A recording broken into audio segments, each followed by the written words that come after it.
everybody, to another edition of Talking with Friends. I am your host, I suppose. I'm the one talking with my friends. I'm Josh Shernoff from the Mind of the Meanie podcast, and so says Shernoff on FITE. And we thank you so much for joining us. And joining me are my friends, starting with my brother, Mr. Fred Shernoff. Fred, how's it going? Going pretty good. We had a little rain here, and it seems to have stopped, so I don't think the power's going to go out, but hey, go on without me. If a rain delay is good enough for WrestleMania, it's good enough for us, right? That wasn't rhetorical, I was asking. And, God, also joining us, the hell am I looking at over there? The ring. What? I don't know what has happened, but Calvin Tan is here as well, I think. Am I frozen? It's frozen. Oh, you are frozen. Good Lord. I thought you were 2021 ring here. I thought you were ribbing us here. Calvin, you see the ring. I don't know what is happening to Calvin Tan. But he is frozen. Wait, I might have to exit and get back in. All right, why don't you just get out? Calvin Tan has left, and in his place, a beautiful silhouette of a woman. But why don't we take this opportunity to introduce Matt Mangol? Mangol by name, Mangol by reputation. How's it going, man? It's going pretty well, thank you. You're welcome. Good to see you guys. Calvin, it would have been good to see you, but I guess, Yeah, I don't know what. Calvin was rocking the ring style, the old Undertaker hair in the eyes gimmick, and now he's just gone. So, but let's chat a little bit then before we get started while we're waiting for Calvin, because I'm not cutting this. So let's just keep going. Why would you? Why would you? Oh, I don't know. So Mangol, what's up, man? What's going on? Talk to me. It's all good. Another day. It is the day after Cinco de Mayo. So yeah, didn't have any margaritas. So that's great. Yeah, it's fine, dude. It's Thursday. It's SHIT. It's so happy it's Thursday. So wow, t-shirt right I really appreciated seeing Dave Silva. Oh, today's Dave Silva's birthday. Happy birthday! Happy birthday! Happy birthday! This will definitely not air on his birthday. Of course. So 3 weeks. You never have too many celebrations. And he posted for Cinco de Mayo. He posted the picture of himself, the cartoon version of him created by Fred. For good job, ad-free Fred. shows. For the what was it? Which episode? The Lunch with Pancho Villa. Yeah, Lunch with Pancho Villa. I asked Silva's permission before I put him in there, and he loved it so much. He was so honored. He told me that he's using it for other things. Nice. That's great, man. Yeah, but no, he used the image to celebrate Cinco de Mayo, which is wonderful. But yeah, the reason How are you, why. Josh? What's going on in your world, sir? Oh man, what's going on in my world? Well, I guess the Mind of the Meanie action figures are available now, including my very own action figure. I think since we last did this, I actually have. This is not the. You can see there's one behind me, and then I got this one too, and about a bunch more that just keep getting boxed up and sent out, which is unlike TWF t-shirts from back in the day. It's a really weird thing. These packages come into my home and then leave, and people give us money for them, and then they're shipped to other people. I got to get one of those shirts, Josh. One of the retro shirts. The vintage. I was going to ask when are you selling the retro shirts to our audience? Maybe we'll let us know. Shoot us over a tweet at the TWF show. THETWFSHOW. And let us know, would you like some vintage TWF shirts? We have vintage style TWF shirts, what I'm wearing right now, but this right here is available at prowrestlingtees.com/mind of the meanie, I believe. But yeah, we got the action figures available at mindofthemeanie.com.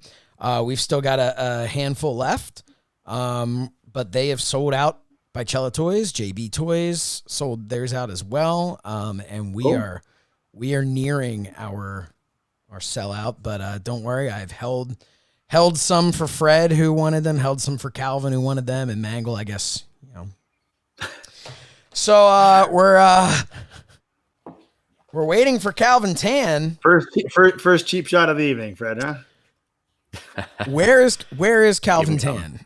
Calvin is somewhere. That's what we're trying to T-shirt. find. Where's Calvin? Where's Calvin? With a silhouette of a woman. It's like Jerry Lynn, but with Calvin. Yeah. Yeah. So a little different. 2002. That's where we left off last time. 2002. We had done an event called what? Remember what it's called? Retribution. Not Retribution. No. Not Revenge. Last Man Standing. Redemption. Yeah. Okay. Yes. We do our homework. Yeah, we did. We lived it. That was enough. I wrestled Big Lou. You wrestled Big Lou. And as in the intro music, I believe wasn't that the me ba ba boo, the thing with Fred? Wasn't that the the Ministry Mangle? Basically, that's basically what Ministry Mangle. That's pretty much what we did. Well, I'm sorry, I don't think that happened. Was it the next show? It may have been the next show, the one we're going to talk about today, which would be a great topic because this is the return of Heatwave. Heatwave was supposed to be his moment. Still waiting for that man's return, the return of Calvin Tan. Meanwhile, I'm not getting any texts. What's happening? That entrance music, I guess we'll circle back around to that, but that was me recording myself reading from the Book of the Dead or the Damned or the something. The Book of the Dead that I bought, I think in like some new age part of Barnes and Noble or something. And there was one part that said, "He who enters to this music will be cursed 20 years later." Right. Yeah. So do you even know what you read? Hold on. Do you even know what you read? You probably unleashed all this stuff. Like COVID. COVID. No, this is a little while. Wait a minute. Wait. I'm just saying, COVID-19, right? When did you record that, Fred? 19 years ago. I'm just saying. Hey, I don't know. I'm just saying. Dear God Almighty. Oh, he's been through the ringer, but he's back. It looks like he's coming straight out of the ringer. Calvin Tan, welcome back. Man, are you okay? What's happening? Yeah, I'm good. It's all good. I'm not frozen anymore. Oh man, that's a plus. I am in a box. Oh dear God, Calvin Tan has turned into if the Undertaker was a mime. Which is great for a podcast. Yeah, it's really great for an audio podcast.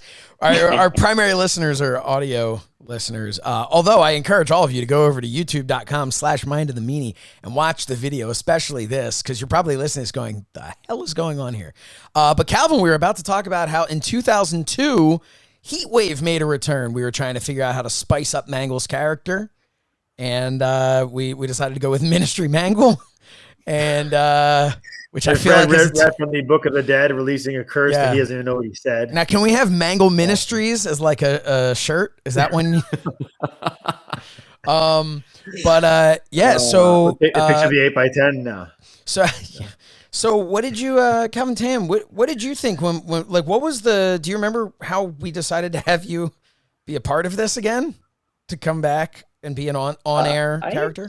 I mean, I actually don't remember. I think you just, I don't know. I think you just threw it out there, and I'm like, okay. No. I think the only concern was, I guess, who would be running the video wall while I was out there. But I think Fred pretty much just handled it himself. I think like Fred had mentioned last time, I think he had started kind of things. He had started figuring out methods better than just putting the cap on the. Right. You do anything enough, you learn a few tricks. So it was still terrible, but I also think, and we touched base on this a little bit last month. I also was already queuing up the wrestlers, kind of like you needed someone backstage. You were our Bruce Pritchard. You were at Gorilla, telling them kind of get them ready for. Hey, you're going to go out in a couple minutes. Once your music hits. And today you're like our Bruce Pritchard. Sometimes you show up, and sometimes. That was part of the job was queuing up things and yelling at wrestlers who would wander between the rear projector and the screen. Which reminds me, shout out to Kevin Matthews. How are you? Good to see things are going well in Alaska.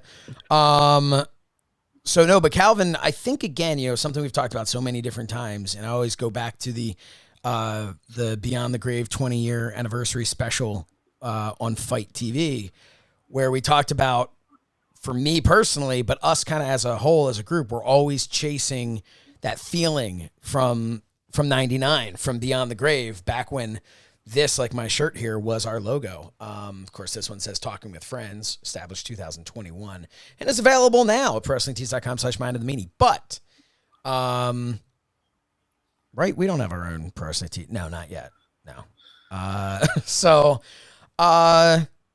Yeah, I think back in 99, we were so, we remembered that time so fondly that, again, it was one of those things of like, okay, well, what can we do to spice up the TWF? And well, we brought Big Papa back, and what can we do with Mangol? Well, what if we bring Heatwave back? Because that'll get, all the fans will come running back because they'll remember that special time. And it obviously wasn't the draw that I think in the back of our minds we hoped it would be, but it definitely added, well, I don't think anyone knew the history or lineage of the IOV and all that.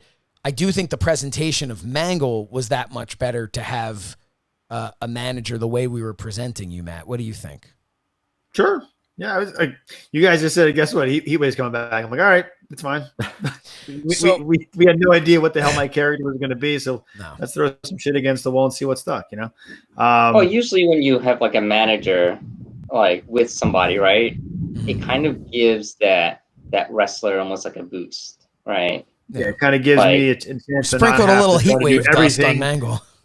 Because then we can bounce stuff off each other before and as we go out there, and if something happens and I lose my place in a match or something like that or whatever, just run out of the ring and act like he's helping me, and we're figuring it out. So it's good to have that person there. So.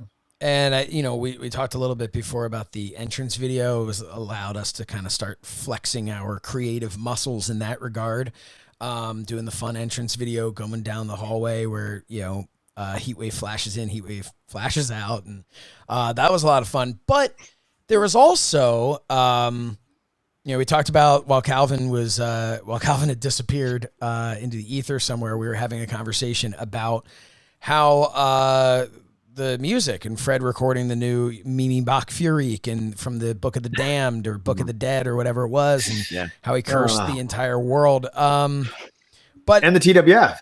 Yeah, no, I think that was pretty much cursed from the get-go. But around the same time, we had talked last month about how the Doc and Bill Bain kind of became friends. We'd hang out with them, and basically, long story short, what happened was Scott started saying, hey, I think, we'd like to maybe book a show. What would you think of letting us book a TWF show they were in Fredericksburg, Maryland. So, right. And so they started looking around, and first they're talking about Maryland, and then they're like, what about West Virginia? They were right on the border. They were like 10 minutes from the West Virginia border. So, yeah. So they found it came together very quickly. If you think about, the fact that we first worked with Scott in February, and less than 6 months later, we were doing a show in West Virginia. That's kind of where we are at this point. That was our July show. So this was the first time that we had done back-to-back months. We had just done the show in June. We were going to do a show in July now in West Virginia. It was our first time taking a little trip anywhere. And, every show, I feel like we grew in, whether it be the production, whether it be the roster, or whether it just be us, learning a lot from each show.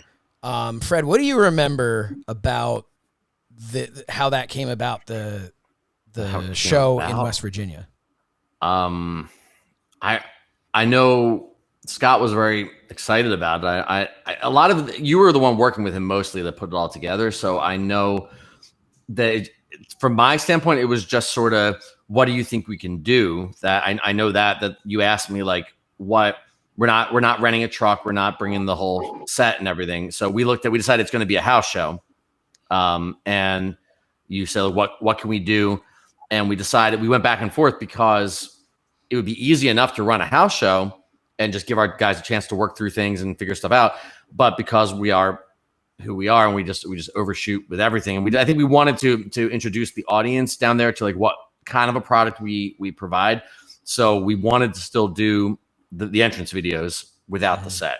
So I had to figure out how to make that work on kind of a really, really, I was going to say a low budget, but everything we did was low budget. So I mean, ultra low budget version. If memory serves me correctly, we came through a door and above us on the wall was the entrance videos projected, and no screen. It was a front projection. I sat at a desk that everybody could see me and just aimed it right at the. And we just walked right past you on our way to the ring. Yep. But this was exciting for us, the opportunity to do a show and to be on the road. And more than anything, I know for me personally, it was exciting to not put out any money. That was a really cool thing. So to jump ahead with a couple things, Mark Mest was on board. So he was coming. We'll talk about Mark Mest and the floorboard a little bit later. But wow, we got plenty to talk about. But I want to put in perspective in our lives, because this is us talking with friends. And this show is a lot of fun because we get to reminisce about our time in the business. But it's also the time not in the business that is important, the time, what we were doing with ourselves. And this was the summer of 2002, or as our group of friends affectionately called it, the summer of a lifetime. In the sense that it was referred to as this is going to be the summer of a lifetime, because remember how great last summer was, specifically with me and my friends. Summer of 2001, 20 years ago, was my summer after high school, before college, which is traditionally for a lot of people the best summer they can ever have, because you're in that, you're finished and you've got this excitement of what's to come in life, but you've wrapped up all of your responsibilities in this life that you've had as long as you can remember. So it was, hey, we all went off to college and now everyone's going to come back and this is going to be summer of a lifetime, because now, I mean, God, we're grown-ups, we're college kids. And you guys, of course, a few years older than me. But yeah, we're like, this is going to be summer of a lifetime. And it sucked. It was a bad summer. Fred and I worked at a camp, Warrington Day Camp, where we were getting paid less than Andrew and Dave Sagan's sister, because she had taken like an Education 101 class or something at the community college, and they like deemed it that she should make an extra $1 an hour, which was a lot of money back then. That was a movie ticket in a day. It was a very long summer. I don't remember all the parts of why it was so terrible, but it was really hot. Wasn't that with Magnanimous? I remember some of it. Yeah. No, the camp was rough. And one of the things that affected the summer and affected the camp specifically was that it was a really, really hot, dry summer. There was about 2 days that it rained. It was about 90 to 100 degrees every single day, which is one of the reasons we'll get to, I guess, when we travel, we want to get the hell away from the heat. So that was part of it. And that affected our shows, boy, did too. we have heat. Yeah, we wanted to find something moist. when we ran shows, and we'll get to Inferno and all. Like, it was everything we did was that whole summer was. It was an Inferno. It was an Inferno, Fred. Yeah, well, it was. I mean, it was incredibly hot, and that was kind of our. That summer was not a lot of fun in that regard. The camp was a brand new camp, but on the grounds of a camp Fred and I had gone to and that I had worked at one point and had these great experiences, but now it was under new management and it was totally different, and it just didn't work. I'm not going to bore you with the story of camp. I will say one thing, though. Matt Mangol had the right idea. Save that for Mind of the Meanie. Yeah, I'll save that for Mind of the Meanie, where I'll bore you about stories about my friends from high school that nobody knows nor cares for. According to, hey, let me just put it out there because I wanted to be somewhat polite on Mind of the Meanie. If you're the person who went on our iTunes and left a review that it's now Mind of the Josh or whatever the fuck it is you said, here's the thing, all right? It is my show and Meanie's show. And if you don't like the fact that I'm talking, then don't listen to the show. Don't watch the show. And if you don't like the fact that I talk about my friends from high school, why are you watching this? So I feel like I'm definitely not talking to the person who wrote it. But regardless, I just want to say, here's my thing. He's getting half hot. Critique me all you want. Don't go on and on about how much you love Meanie and then give him a 2-star review on his podcast. It's stupid. If you have an issue with me, that's what Twitter's for. At So Says Shernoff. Tweet me at So Says Shernoff and tell me how much I suck and how much I'm ruining Mind of the Meanie. Okay? But don't go ahead and leave us a 2-star review where you whine and complain that you want more Meanie stories. Trust me, we all want more Meanie stories. And as soon as Meanie has a story to tell, he'll tell it. I've never told him, no, Meanie, don't tell that story right now. Let me talk more about that time that Mike Green tore his asshole on a suplex. Anyway, I digress. So the summer sucked. Matt Mangol came with us for our interviews. Fred and I went in for the interview. They asked, Matt, are you here for the interview? He goes, no, I'm just along for the ride, which is something we all should have said. That's true. I was not around. I think I had an internship that You were in New York, I want to say, right? I don't think. You were doing an internship in New York with your J-Lo classes, I thought, right? Capitol Records. The fall. I thought that was the fall. I think I was doing an internship in Bluebell. Okay. I remember there was one old friend of ours had an issue with your J-Lo glasses, as he put them. I think that was later. I think New York was after this internship. This internship was first. Okay. It was in a studio in Bluebell. So to get back to the story, so we're talking about going when we went down to West Virginia, right? So that was at the beginning of the summer. So the summer the summer was sucking a lot for us. So I think it was July when we went. And we called the show One Step Closer. 1 Step Closer. Why? To what? Yeah. 1 step closer to another show. Maybe 1 step closer to taking that right. step to the next level, because now we're traveling 1 step closer to being what we wanted to be. Yeah, we ended up running June, July, and August. Yep. Yeah, that was. I mean, other than a brief period of time, many years later, like that was a big deal for us. We didn't usually run so consistently, which is part of what was starting to happen over that summer. That was just exhausting. I think mainly for Josh more so than everybody else. And some of the stuff that was most difficult, I think, with that. In that time period was just the uncertainty of everything. We had jumped in June to Colonial Elementary School, and then we knew we were going to do that again in August. But we were consistently every single time having issues with them. Last minute, a couple of times where they tried to like cancel the show on us. Well, one of those issues was worker related, wasn't it? Well, I mean, we had I don't know. We had tons of issues with a lot. Well, yeah, that's I think. Yeah, that I don't was know which Inferno. I don't know. Right. Yeah, we'll get somebody. I don't know which. I don't know which one it was, but yeah. School. ECW original and deceased piece of garbage. The Rockin' Rebel, who was just an absolute piece of crap as a human being. We won't go into his whole story or how it came to an end.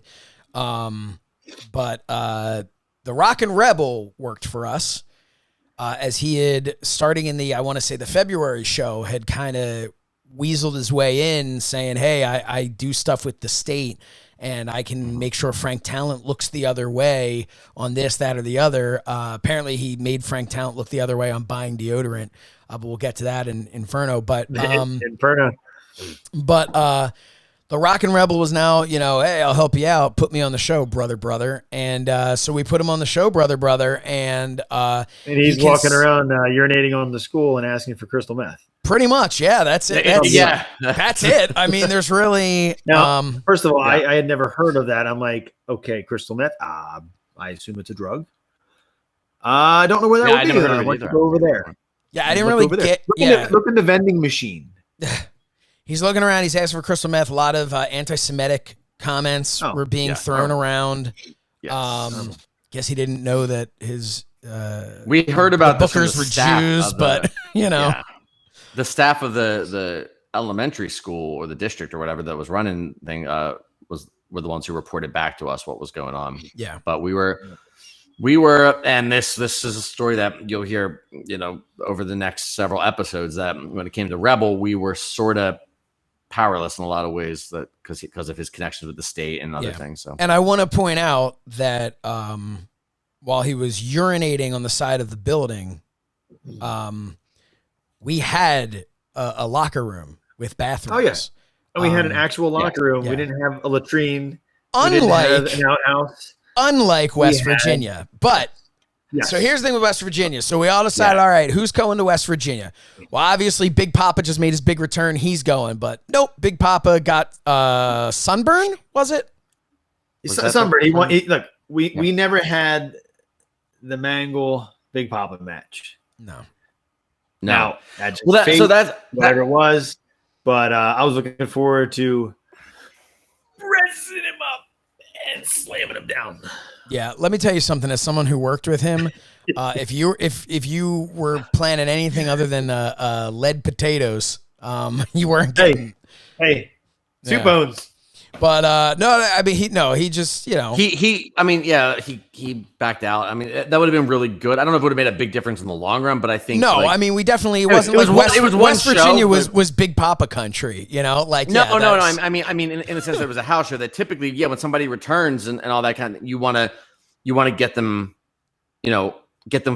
comfortable in the ring and working whatever the big match is going to be that we're going to pay off in our next. And that was kind of the idea, but Mangol. Just, I figured weave it in right about now. Mr. Big Lou. Big Lou decided to come down to West Virginia. Yeah. Well, we'll get there. So who was in the car? Okay. It was so you. Let's put a pin in it then. Well, no. We can go to it right now. So we had the only other thing I was going to say. Calvin, were you in West Virginia? No, Calvin didn't go to West Virginia. Not part of West Virginia. Andrew Sagan did not go to West Virginia. That it was a foreign country and was unable to go. There was a lot of concern about Andrew. This was something that I always found amusing. So Andrew, much like myself and Fred, Andrew is Jewish, but Andrew is, unlike me and Fred, Andrew is Asian. And the concern that was expressed by his folks was, we don't know what kind of part of West Virginia this is, and they don't take too kindly to Jews. My issue with it was, well, dude, like, in all fairness, I think their issue is going to be that you're Asian. No one knows it's not like you're walking around with a freaking mezuzah. Like, nobody knows that you're Jewish, but he was like, his big thing was like, no, the Asian thing's not a big deal. It's the fact that I'm Jewish. And we're like, what you're going to stop and pray? How are they going to know this? When you were 18, you took a senior class trip. Where did you go? Florida. We went to Disney World. Okay. Yes. Did Andrew go? Yes. Done. I don't know what we went to Florida. You think you just proved. What's different Florida and West Virginia? We have a lot of Jewish people down here in Florida. Yeah, I know Florida and Jews, definitely not anything that's been said in the same sentence before, Mangol. Yeah, there's a come on. You went all the way down there. You couldn't cross over one border. Matt Mangol. Barely. If I may pull a little thing out of the because this is on youtube.com/Mind of the Meanie. Sure. Little breaking news. There is a large Jewish population in Florida. I know that, sir. We went to Disney World. Okay, yeah. Disney World is not exactly bubble. Yeah, Disney World's its own bubble, and it's Orlando. It's not exactly like you're up a little further north in Florida. Regardless, though, Jewish or not Jewish, the man's Asian. No one knows. The last thing anyone is thinking to themselves when they see him and they're in West Virginia is, oh, man, got to look at that guy. I bet he's a Jew, too. Like, nobody is thinking that. But anyway, it's probably... He didn't go. Ironically, the place in West Virginia where we were very much resembled the town where Andrew lived. reminded me a lot of that. But as we've learned now, thanks to the last, few years in our country, apparently people are horrible, and we were just small children who didn't realize how bad the world really was. And as you can tell from our group here and other people we've mentioned, we proudly, refer to ourselves as the United Nations when we would get together. We weren't really seeing those issues that were in the world of races and religions and all that stuff, because we all just were friends. But simpler time. But anyway, Andrew didn't make it. Calvin didn't make it. But Biz came with us, our friend Biz, to do the camera work and salivate. We'll talk about that in a minute. But yeah, so who was in the car? So it was me, Mangol, I came down the next Big day Lou. for the show. Fred came down the next day because Fred did stuff like that a lot. Yes. I don't know why. Yeah, Fred, come on. We're all going to do this. It's going to be great. Yeah. Lou brought a Fred didn't have something to do. No. I don't think it. Lou brought a mesh football bag. So we pull up to pick up Big Lou. Well, Mangol, don't just dump dinner in my lap. Set the table first. All right. We pull up to pick up Big Lou. All right. We're going for how many days? Two nights, maybe 2 nights. 3 days, 2 nights. Yeah. We're going to West Virginia. We pick up Big Lou. Man walks out. He has, what can only be described as, if you've ever seen a youth soccer practice, the net bag that the balls might be carried in. A drawstring. A drawstring. I don't know whatever it was, but Mangol, you want to take it from here as the man walks out of his, and a mesh bag with stuff in it. Had $15 in, and he's for about an hour into the car ride. Yo, hey, yo, want some? No, it's not what you think. No, dude, you're okay. I know you're skipping. You're skipping ahead.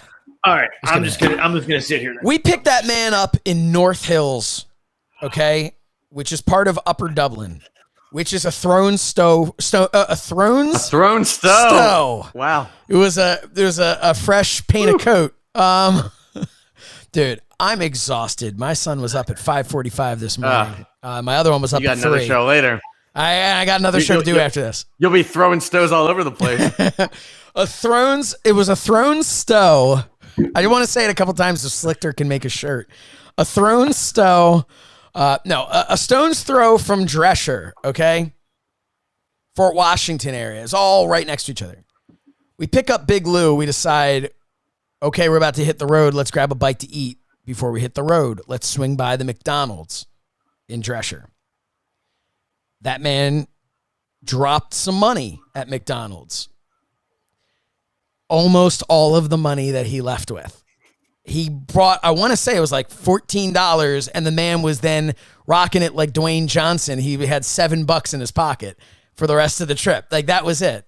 And so, I mean, obviously we were covering his hotel and whatnot and his transportation. Just me driving. But so we go there. We take a ride about an hour in. All of a sudden, the man starts offering. This is what Mangol was alluding to. Yo, man, you want some? Loose in his pocket, and what, as memory serves, were sweatpants. Loose in the pocket of his sweatpants were, Matt Mangol? Soybeans. So there you go. Big Lou brought his own soybeans. So, and hey, he brought enough to share with the whole class. So he did, and none of us had any of them. Like the old school. So all right. So we show up, and we get to the hotel, and I think Brody got there around the same time with his girlfriend at the time. And they check in, we check in, and I believe we then went over to Applebee's, where Big Lou proceeded to spend order as though he had significantly more than $7. And then we had to spot him. I'll remind you, that was dinner of the first of 2 nights We still had breakfast, lunch, and dinner the next day, and then at least breakfast the day after that. Big Lou had spent all his money. But we had a promo in mind that we'd really kind of ironed out on the way down. Now, we had heard that a representative from Pro Wrestling Illustrated was going to be at this show. And we were like, okay, well, we need to really put our best foot forward. We need to show, this was my opportunity to show my ability to interact with a crowd. So we came up with this idea that I would be out there with the HCC, the Hardcore Clan, that was Brody and Lou. And we would come out there saying that we wanted to really endear ourselves to the crowd, or we wanted the crowd to accept us. So we put on fake teeth. We had the hillbilly hats and stuff like that. Cheap heat, of course. But then, as I'm cutting my promo, John Brody would hold up signs. Little inside baseball, these signs were not created by John Brody. They were handed to John Brody. These signs were created by one Matt Mangol the night before in the hotel room. Mangol, what do you remember of these signs? I remember one of them vividly. The wash your ass one. Yes. So we had little ones like your house is double parked. Yes, there was something with an arrow pointing somewhere. There was, I don't know what there was. And I was meanwhile reading, you might be a redneck.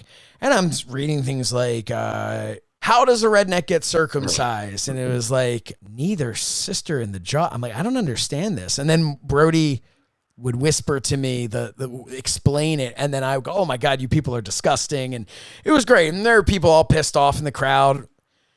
But it was the wash your ass sign that made the representative of Pro Wrestling Illustrated get up and leave because he was, quote, personally offended. Yeah. Nah, personally offended. He's a wrestling fan, and that's personally offended. Hey, PW, go fuck yourself. All right. Take that magazine, rip the pages out, make some origami penguins, and shove it up your ass. All right. Mangol's not going to be in this year's 500. Yeah. A little hot there. Matt Mangol is just pissed off because he was always 501. Hey, I don't care. It's a good pair of jeans. Levi's 501 jeans. Now, come on. Oh, seriously? Sorry. Where are you? Oh, I'm sorry. I thought we were talking DeManto a number of years ago was number 500. I know Danny that. DeManto? I don't know. I assume like Kevin Matthews and probably some other TWF guys made it in there at some point, but Danny DeManto was number 500. Number 500, but number 1,000 in our hearts. Send the tag belt back. We'll get to that one day. And Lou, hold on, you forgot one thing. Lou did not shower one day that we were there. Not even after he wrestled. Including after wrestling Bill Bain. Yeah. Who shared a bed with him? I believe he slept on the floor. Oh, he slept on the floor. You and Biz shared a bed. And I got my own bed. Yeah. Is that right? And you're asking why I came down the next day. So we were down in West Virginia. We ran a show that was originally intended to be a house show and became more of like a specialty show that it didn't really apply to. Yeah, because there wasn't it much was like of a house show. Right. Yeah. It was like a house show, and that it didn't really apply directly to what was going to be coming at the next show. But it also was just sort of random. There was a lot of like. We were just testing different things, trying stuff. And a lot of it was to get Scott, who was still the doc at that point, right? Yes. We wanted to get Scott over with his home crowd. Scott needed to book himself against a name. Yes. And there was a name fresh off of MTV, WWF's Tough Enough. Was it WWE by this point? May have been WWE. Freshly WWE. Very, very, very freshly. But it definitely was WWE because of the shirt that I have that I bought a month later in Niagara Falls. Then. So we'll, foreshadowing to probably the next episode. But God, yeah. So he booked Josh Matthews, who everybody now knows for his role in Impact Wrestling. He's no longer even a commentator there. He's now like working behind the scenes. But he's had an incredibly successful career. But at that point, Josh Matthews. Yeah. No, go for it. No, I was just saying at the time, Josh Matthews was in a little gulf of time between being cut from Tough Enough, where he got well known from that, and then he ended up getting signed not as a wrestler to WWE. So there was this little bit of time where he was utilizing, as many people did who were cut from Tough Enough, he was utilizing his fame from that show to get indie bookings, and that's how we got him. He eventually signed with WWE in December of 2002, where he would pop up as a backstage interviewer on SmackDown. But at this point, we're talking July 2002. He was getting indie bookings. So long story short, here's what happened. He's booked. He's going to work Scott in the main event. And it's going to be exciting. It's going to be cool. We got a name.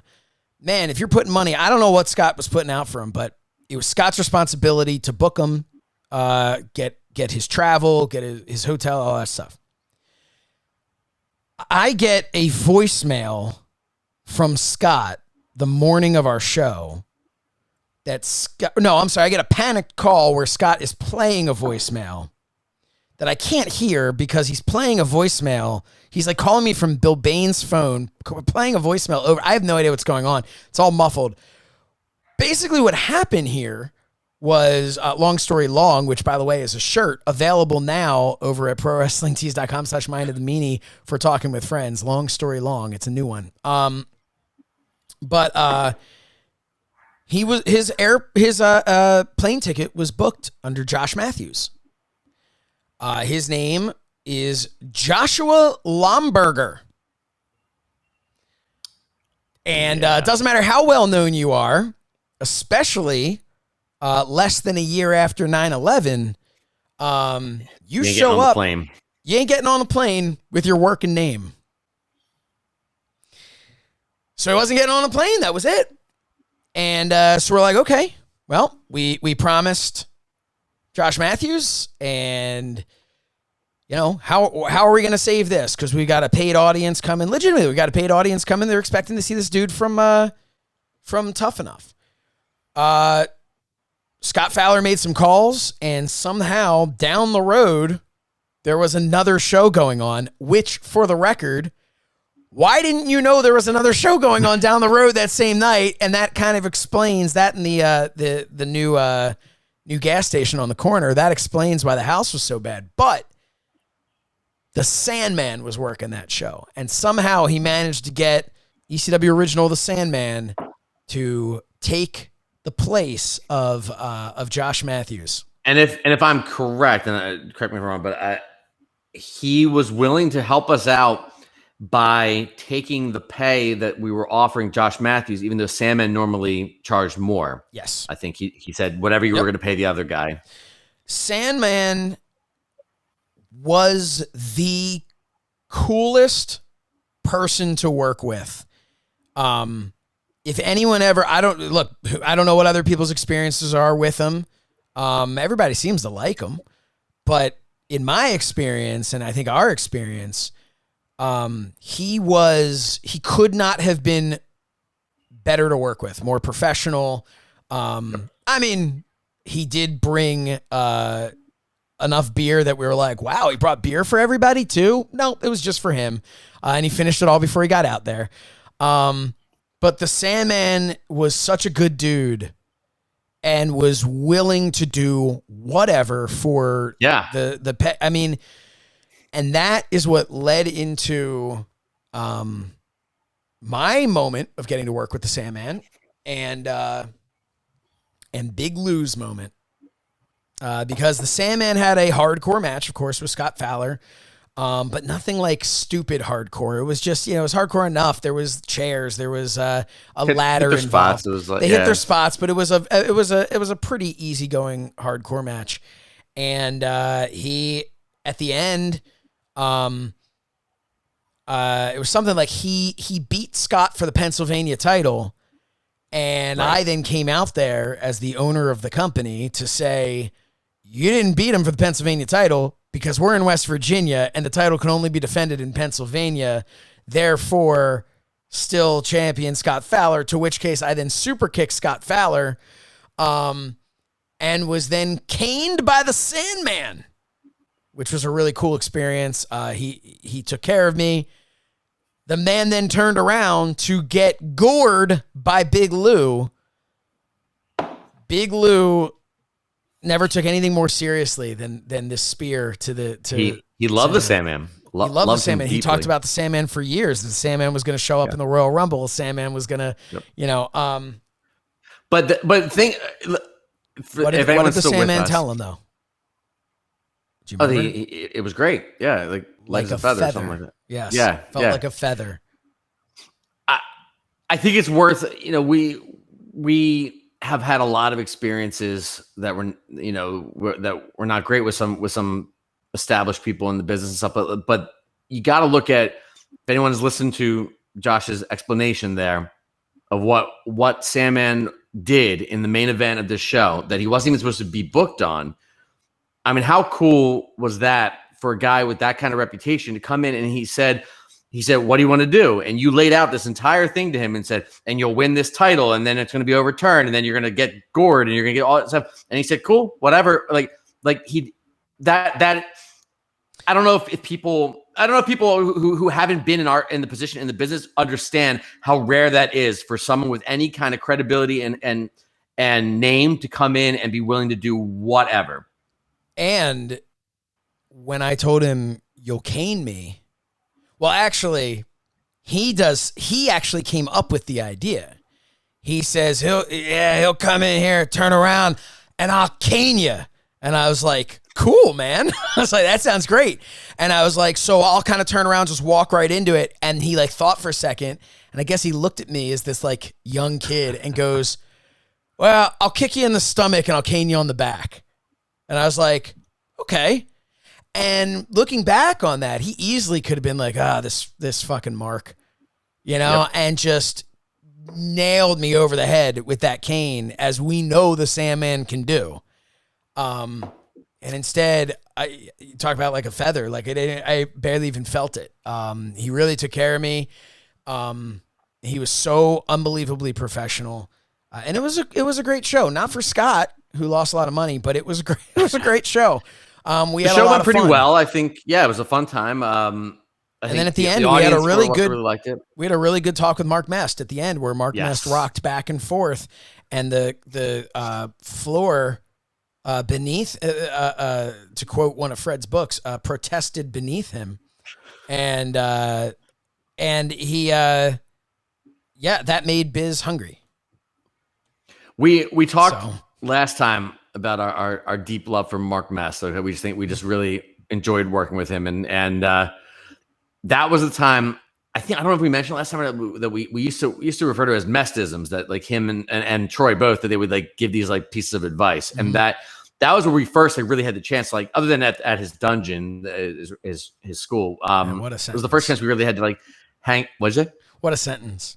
This is the first time we really got to talk to him, except for that time in his dungeon. As I was saying, I saw where that was going. But we got to hang out with him as everybody had left and we're taking stuff down and everything. And he, I'm trying to think that night what he was talking about. That was Weave Your Craft, right? Yep. Yeah.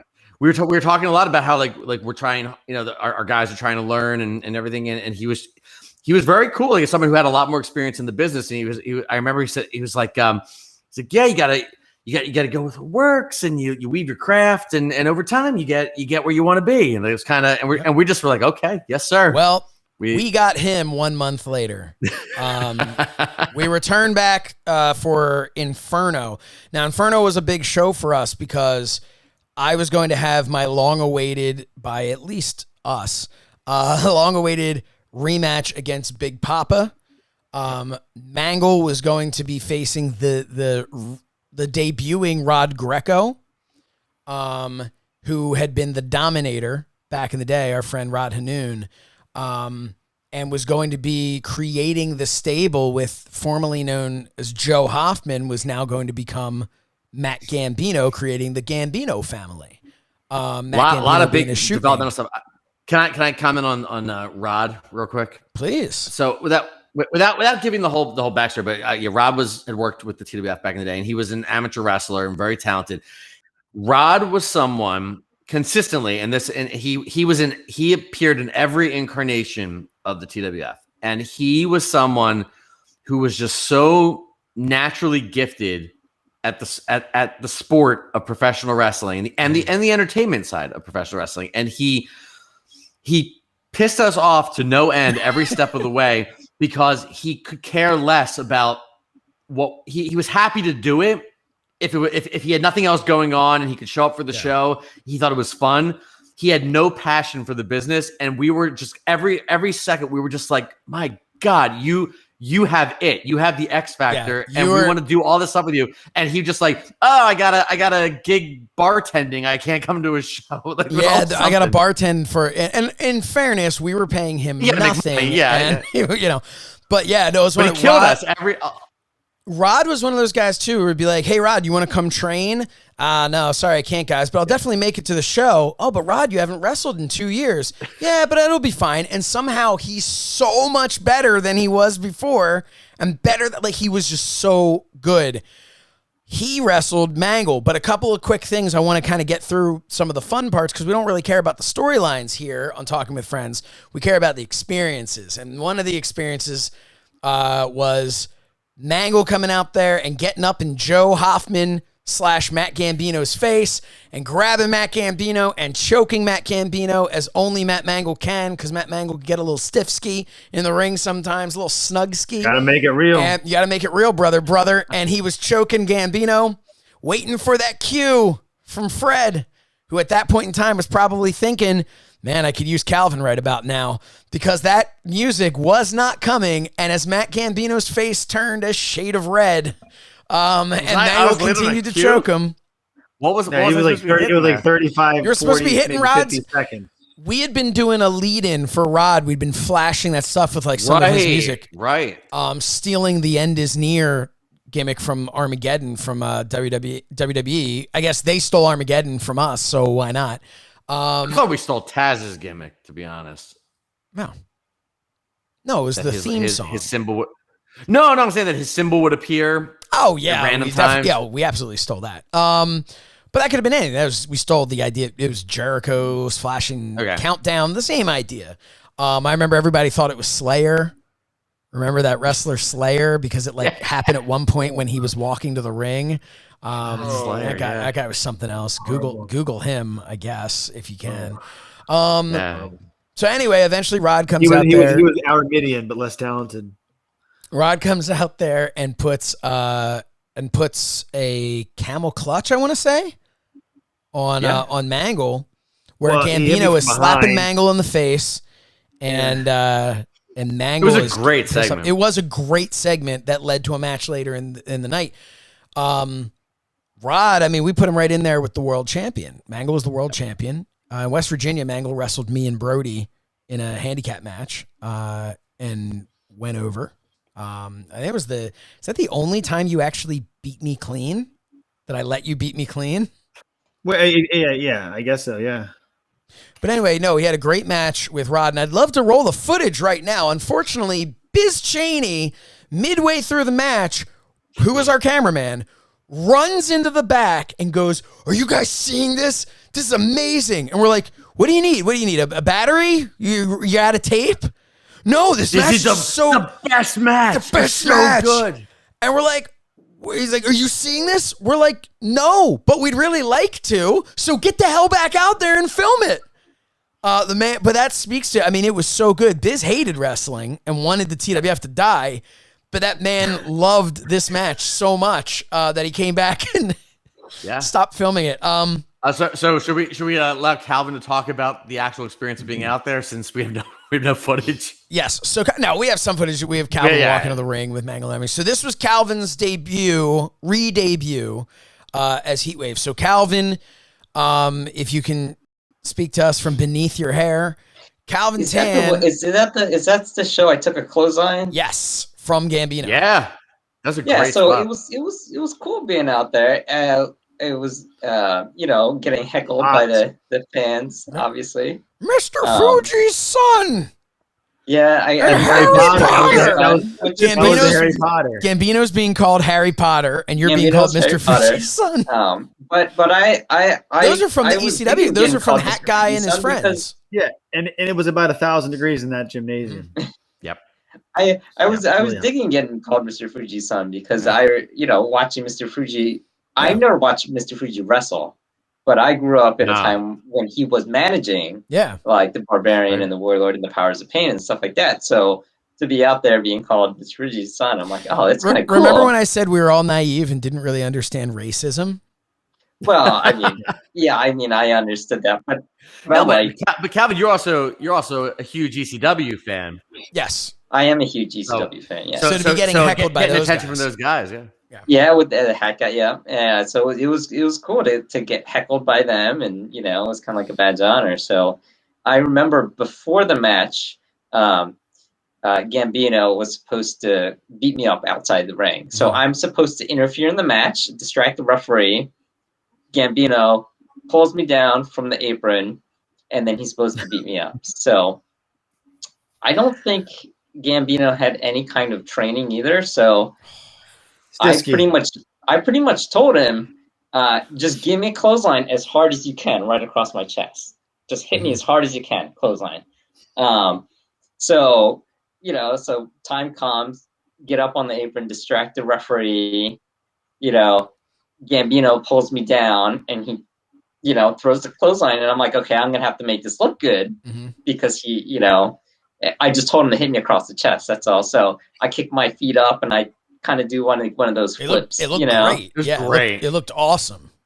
Yeah, it looked pretty vicious because he hit me square right here, which was nice, which didn't hurt because you get the arm and the chest, right? So so it didn't hurt, and it let me kick my feet up, and so kind of took a backward, land high and tight on the outside, and then he's slamming my head to the into the ground, and that looked great too. So it was fun for me.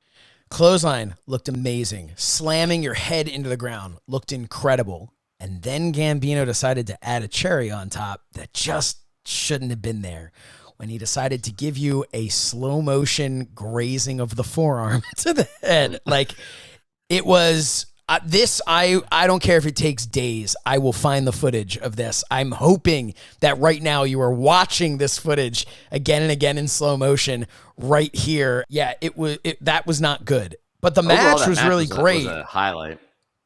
Yeah, it was really good. Mangol hit an amazing clothesline off the top. Clothesline, leg drops. He powerbombed me. He belly to belly me. It was great. Yeah, it was awesome. It was really good. When Gambino came in after the match, I choke slammed him. Rod pulls him out by his arm under the bottom rope. Gambino's shoe falls off as it hits the bottom rope. As Gambino lands on the ground, he catches his shoe as he's being dragged away. So we had that. I should mention Joel Gertner was a commentator at the show. My good friend Joel Gertner, who you can go over to adfreeshows.com and check out. That was Extreme. Myself, the Blue Meanie, and Joel Gertner. I am sandwiched on that show between the Blue Meanie and Joel Gertner. And if you put the two of them together, you get Sassy Mike Malassi. So it's the one thing that's worth saying about Gertner was how disappointed we were that he showed up and the man had made a tremendous effort to get himself in shape, and he showed up unrecognizable. Yeah, and we're like, we expected the lovable fat Joel Gertner, and he showed up in such good shape, and we didn't know who the hell he was. We're like, what are we supposed to do with this? What is this? But no, Joel was awesome to work with. And and the other thing that that happened in the previous show that we never talked about, that I had kind of in my memory was referee Kevin Keenan had not had his first wrestling match yet, but he became a referee years later for WWE. Kevin Keenan took a bump. That was fun. That was at Redemption. Redemption. Yeah. Okay. he really wanted to get involved. So we did a thing where he was a cameraman. He's taking pictures, flash photography at Big Lou while he's cutting a promo. Big Lou's not happy about it. So he grabs him. He's supposed to throw him into the ring hard way, right? Which, for those who don't know, Lou will pull on the ropes and Kevin will flip into the ring, land on his back, get up, and Lou was going to gore him.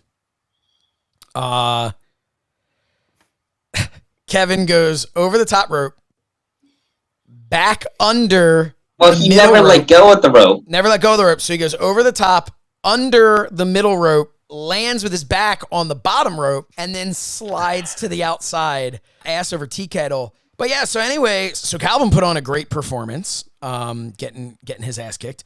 Mangol got a had little high from the crowd reaction. Yeah, I mean it was really good in that match. We had a good crowd for that show. Really good crowd. Yeah. We were getting really good crowds there. We were really building. And Mangol put on a great match with Rod Greco, and then I had my match with Noah, and we knew it wasn't going to be good. Noah was not in very good shape.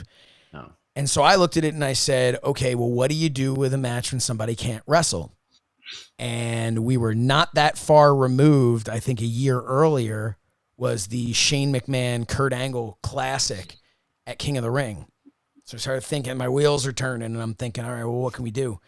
So we start the match off with some actual wrestling to kind of show, whereas back in the day I ran from him and tried to do a cheap shot and all that. Started with a little bit of actual wrestling where he did like a belly to back suplex to me and all that. It was kind of cool. But what we were building towards was this big spot. I should say also, the guy we were working with a kid at a camp, and I worked out a spot where Noah moved and I super kicked the kid out of his chair. And that was awesome. But anyway. We talked last time about how I redeveloped the stage so that it would accommodate Mark Mess and everybody. So I put all that work and a fair amount of Josh's money into building this stage. Yeah. And then we go to West Virginia. We don't bring the stage. And then we go back to Colonial, and Josh goes, so about that stage, it's not going to work for what I want to do. You got to build me a special structure. It was a literal not going to work for me, brother conversation. Yep.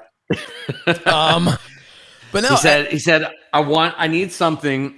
I'm going to be falling from a great height, and I need something. I want to have like somewhere where we can hide that there's going to be any kind of protection underneath, and I need a breakaway floor. And just run with that idea. And this is really important to talk about right now because today, as we're recording this on May 6th, the internet was exploding talking about Chris Jericho's bump off of the Blood and Guts cage at AEW and how he landed clearly on a crash pad and how it looked like it was like cardboard on top and all that stuff. And I made a point on Twitter that got a huge response from people. I was really blown away. But I made the point of like, yeah, it could have been covered better. It could have looked better. They could have shot it differently at an angle where you weren't seeing exactly how it was. But that fall, like, you can't, like, that's a scary thing. To do a fall like that, even when you know you're landing on a crash pad, even when you know you're landing on mats. And that was something that, so Fred, continue with the set if you want to explain kind of, we'll roll some footage here. Yeah. So the set, I believe, so there was no stage. There were essentially two cubes that I designed this in kind of pre-cut pieces and brought them and never pre-assembled this stage until the day of the show.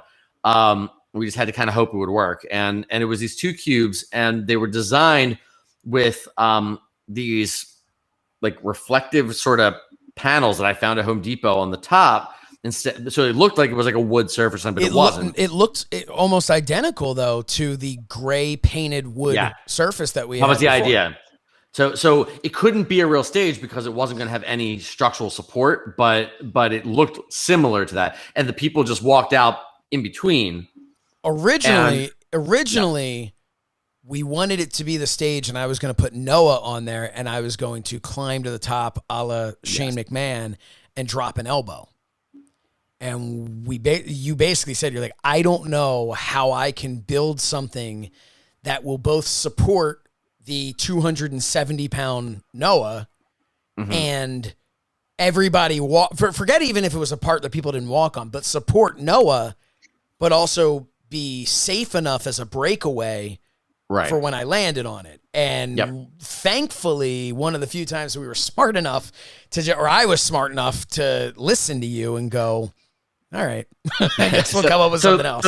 So the cubes were very flimsy, and they basically they inside was a whole bunch of we had mats and then cardboard boxes up on top. If I may. And the only thing I did not think of, I'll let you go in a second, but like the only thing when I look back on it was that I did not design the perimeter of the cube to be flimsy in any way. So it was kind of relying on your ability to hit directly into the center of it. Yeah, which was nerve-wracking. But so what happened was, and I will say, I know we have the footage here somewhere. I know I'm showing it right now or have shown it already. But if you look at that reflective thing that you're talking about there, that's kind of in a nutshell. Had AEW covered the crash pad with those, nobody would have said a word. No one would have said a word about what happened because it looked vicious. The way that crumbled up when we hit it. Underneath, we had a legitimate crash pad from like the gymnastics crash pad or the cheerleaders from the school. We had a legit crash pad. Then we had a couple of mats on top of that. And then we had a bunch of boxes that I had gotten the night before at Giant. I went to Giant Food Market and just was like, hey, do you guys have a bunch of boxes? And got that. And that's pretty much what we did to break my fall. So the takeaway here is if Tony Khan, Tony, go to Giant. Number, just go to Giant next time. I was trying to put myself over for a job. Hire Fred. Hire Fred and then shop at Giant. There you go. That's what you got to do. Fred will design your stuff. But no, so pretty much what we didn't know what we were going to do, what I was going to climb, and I went there before, like a couple weeks before, and they told me, they're like, hey, we could set up a cherry picker, which is what they use to send all the way up to change the light bulbs in the gymnasium. And I'm like, well, how high can I do this or whatever? And so pretty much we settled on the cherry picker will go up. I will climb and stand on the backboard of the basketball net. So that was how high up we were. I want to say it was probably about 15 feet from the ground. Yeah. Not 15 feet from the structure was probably a good 4 feet. So, it was maybe like a 10 or 11 foot to the structure, but the reality was 15. It seemed pretty damn high. So the way we did it was Big Papa was coming after me and I climbed to get away from him. And he climbed after me like King Kong. And he goes up there and he gives me a couple punches in the back. The third punch, I fall through the stage. I kind of fell sideways because unlike the lunatic Shane McMahon, I was not, and Chris Jericho, which is another thing, I did not have the balls to go completely backwards. And part of that was because we knew if I hit the side, I was going to land on a solid piece of wood. It was not going to be good. But it went beautifully. You took the Ric Flair side bump. But that spot was great. It was really cool. And if it had been the only spot, that would have been really good. Because I had watched the Shane McMahon thing, what stood out to everybody was that after he went through that glass, he then went back through the glass again. Mm-hmm. So to me, I'm like, that's what we need. Everybody needs to be like, my God, he's dead. That's it. It's over. And then, holy shit, he goes through another thing. What was supposed to happen was Big Papa was supposed to powerbomb me, which was his finish. He was supposed to powerbomb me from the bleachers through the second part of the second structure that was identical. And then after the doctor's there and everything like that, and the shoot doctor was there, then he was going to push everybody out of the way. He was going to throw me over his shoulder, carry me into the ring, and he was going to go in there.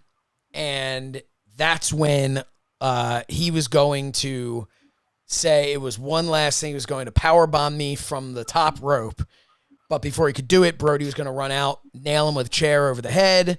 And from that, I would be able to grab him into superstardom from the top and just kind of slump my body on top of him and get the win. Well, Noah was blown up, went to do the power bomb, but by the grace of God, that man just straight up dropped me on the bleachers. And thankfully, I rotated enough that I just kind of landed awkwardly, but didn't land on my head. And then he just grabbed me and threw me onto the thing. Blew the whole illusion because it's like an effortless little toss and the whole thing collapses. Yeah. There was a lot that went very. I mean, we're lucky that part went. You survived, but like I think there was a lot that wasn't great about the idea behind it. I don't think we knew, Calvin, you were with me in the backside. I don't think we knew that Josh was going to that anything else was happening beyond the one big fall, right? So yeah, you're right. I only knew about the big fall. I think that's all we knew. And we're waiting for that and see what would happen. And I will say at this point, Josh had the respect of the locker room that he was seen as the top guy. So all the guys, like the indie workers and everybody, would come around. They wanted to see what was going to happen in this match. There was a whole crowd around Gorilla waiting to see what was going to happen. And that was something I took seriously too, was because at this point I was starting to see myself as the kid that everyone saw me as. And I felt like I need to be taken seriously. And if I do this, the boys will take me seriously. Yeah. So there were several problems, and obviously the screw up that was, could have been really disastrous, and it wasn't, but it blew the illusion by going through the other cube.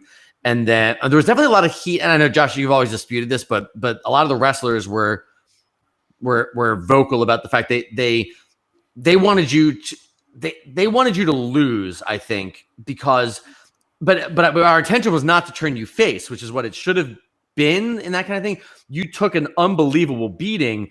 He carries you back to the ring, and you basically fought back almost instantly, like got your like your Hulk up, and I remember the wrestlers are very upset about that. Like, why did he book himself that way? Because I think the idea would have been that you just kept fighting the good fight and eventually got beat down or whatever, and you get fan support. And that was never the point. You weren't supposed to get fan support. Right, but the answer of why, although at the end he and I did shake hands, the answer of why I booked myself that way was because I was stupid and didn't understand psychology and didn't really know and didn't get that side of it and didn't see it. And a lot of the time we had that, especially in 2002, there was that mindset of, well, if I just keep fighting, I just keep fighting through, and then I'll kick out of that, and then I'll punch, and people will be like, wow, look at him. He's getting his comeback.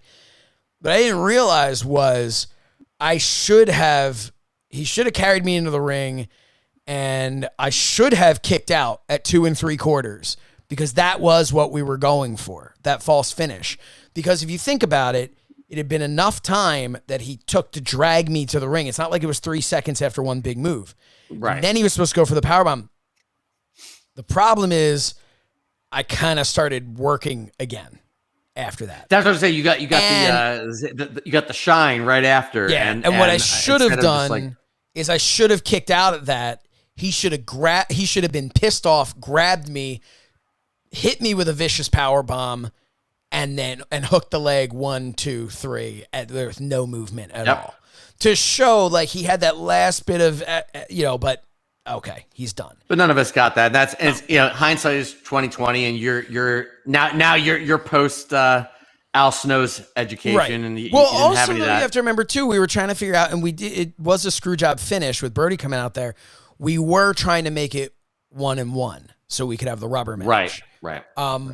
Looking back on it, we should have done 2-0, and if we were ever going to have that third match, was me being like, I have to, I know I can beat you. I have to beat you no matter what I've accomplished in my career. It doesn't mean anything to me because I've never beaten you. And that would have been a better way to do it. But hindsight being 2021. Yeah. I guess at this point, we got to wrap up soon. I know because you have bigger and better things to attend to. That wasn't the show with Perry Set. No, No, that's next month. That's later. Yeah. But I think we do have to talk about the rematch of Sassy and Brody, I think, right? Yes, this is the one that almost killed Mark Mast. So Sassy and Brody had an incredible match that ended with Brody getting staples in his head, and it was, but it was a lot of fun, and it was really, everybody had a good time. So 2 months later, we're like, well, let's do it again, and it was good. Brody did an incredible jump off the top of the ladder. Just walked up to the top of a ladder. Like you talk about Rod having this natural talent and ability. Brody was another one who just like used to piss me off because I'm just like, you're so damn good. And if you actually trained and actually put, time in, you could make a career out of this. You really could, because he also kind of had that it factor about him. That's not to say that other people like Mangol didn't have it, and I'm not saying that. I'm saying is these guys, Mangol had it in a lot of ways because Mangol worked hard and became a talented wrestler. These other guys didn't work hard and become talented wrestlers. They relied on this natural ability that they had, this natural athleticism that just kind of, that like I didn't have, to be able to climb to the top of a ladder and not. Mangol had that because he did that the coming up in January, right? Did the climb to the top of the ladder. But Brody, I remember, just walked up there, hit a frog splash off the top. It was crazy. But at one point, they decided to turn it up with the food, and that's where they brought in tomatoes and flour and made a mess of that ring. And Mark messed. That was when he pictured like it was Calvin and I are sitting there at the table, and to our left, which I guess is where the wrestlers would come out, and all to our left, there's a crowd forming, and Calvin's like, what's going on there? And I said, I don't know. Like, is anybody supposed to be going out? Because we were always like, there was an anxiety around what Calvin and I had to do. You remember, I'm sure, making sure that and apparently I did miss a cue, but trying to make sure we hit all these. I think you missed that. Now that I think about it, because Calvin was still helping you. Yeah, but Calvin was out with Mangol, I believe. He was out there, right? Yeah, you got to remember, we didn't have a backstage TV monitor. No. So we didn't have the little gimmicks in the ears. No, it was that I've done a little bit of working backstage in theater, and there's a similar any kind of production, but we were so bare bones that there's, from the time you begin the show to the time you finish the show, there's an anxiety level of like, what's coming next? You got to hit these marks over and over and over again. So we had a script. We had a script when we had to hit the marks. Yep. So we did not like unexpected things. And all of a sudden we see a crowd forming, like someone's about to do a run in or something. And we had no idea what was happening. Like, are we supposed to be hitting some music? And we're trying to figure it out. And it's Mark Mess surrounded by just like a bunch of people as he's just sort of like venting to the crowd. Yeah. So someone else can take it from there. He's basically just, and he talks to us about how offended he was, how disrespectful it was to do that to his ring. And he was right. And we didn't realize that. Right. And looking at it now as adults, looking back and looking at it as his property, we were just, and that was a downfall on our part in a lot of ways. We would look at things and we would see the big picture, but we would never, we would see the forest, we wouldn't see the trees. And unfortunately, a lot of time we'd see this big thing. Oh, if we do this and we do that, and we didn't realize that, like, okay, here's what's really going on. And that happened a lot with Story. That happened a lot with our talent in general. Oh, man, he's got a great look, and here's a great storyline. Oh, but they can't work. They don't know how to wrestle. It's a little thing. The whole picture looks great. But yeah, Mess, I remember when he said that, he goes, it gets you right here. It gets you right here. I remember him saying that to me. And I remember, I'm making light of it, but I felt horrible. And I told him, I said, he's like, you got to get that professionally, dry cleaned. Like, you can't, and which is true. You can't throw the canvas in the dryer. And I told him, I said, get it professionally cleaned. Send me a bill, which I don't believe he ever did. But I told him, I said, send me a bill. If we can't clean it, spot clean it, which I think we were able to spot clean it, but if we can't spot clean it, get it professionally clean, send me a bill. Probably would have been the first time that Matt was clean, but still, you know. But all this to say, this was a great show, and one of the things that they had in that match, Brody and Mike, was a trash can. The trash can was purchased at the mall, I believe. And at the mall, they met a guy. His name was Morad Habeshian. Morad is no longer with us. Morad passed away a number of years ago. But Morad plays a very, very, very important part in the next few months, which I think we'll talk about next time. The idea was they had met him, I believe, in the June show. And in this show, the August show, Morad was there with a gimmick table. He had Morad's Toys, which was not a store. It was a kiosk in the Plymouth Meeting Mall, I want to say. And so he was there selling merchandise and things like that, and action figures and all at the event. And that relationship with Morad grew after that event. We had a really good rapport with him, and we'll get into that more next time. But after this, the one thing that I want to leave everybody with was, after this show, very shortly after this show, Fred and I parted ways with the camp we were working at, as did our referee, James Davis, JD. Parted ways as well. As a great opportunity to just quit because he didn't want to be there anymore.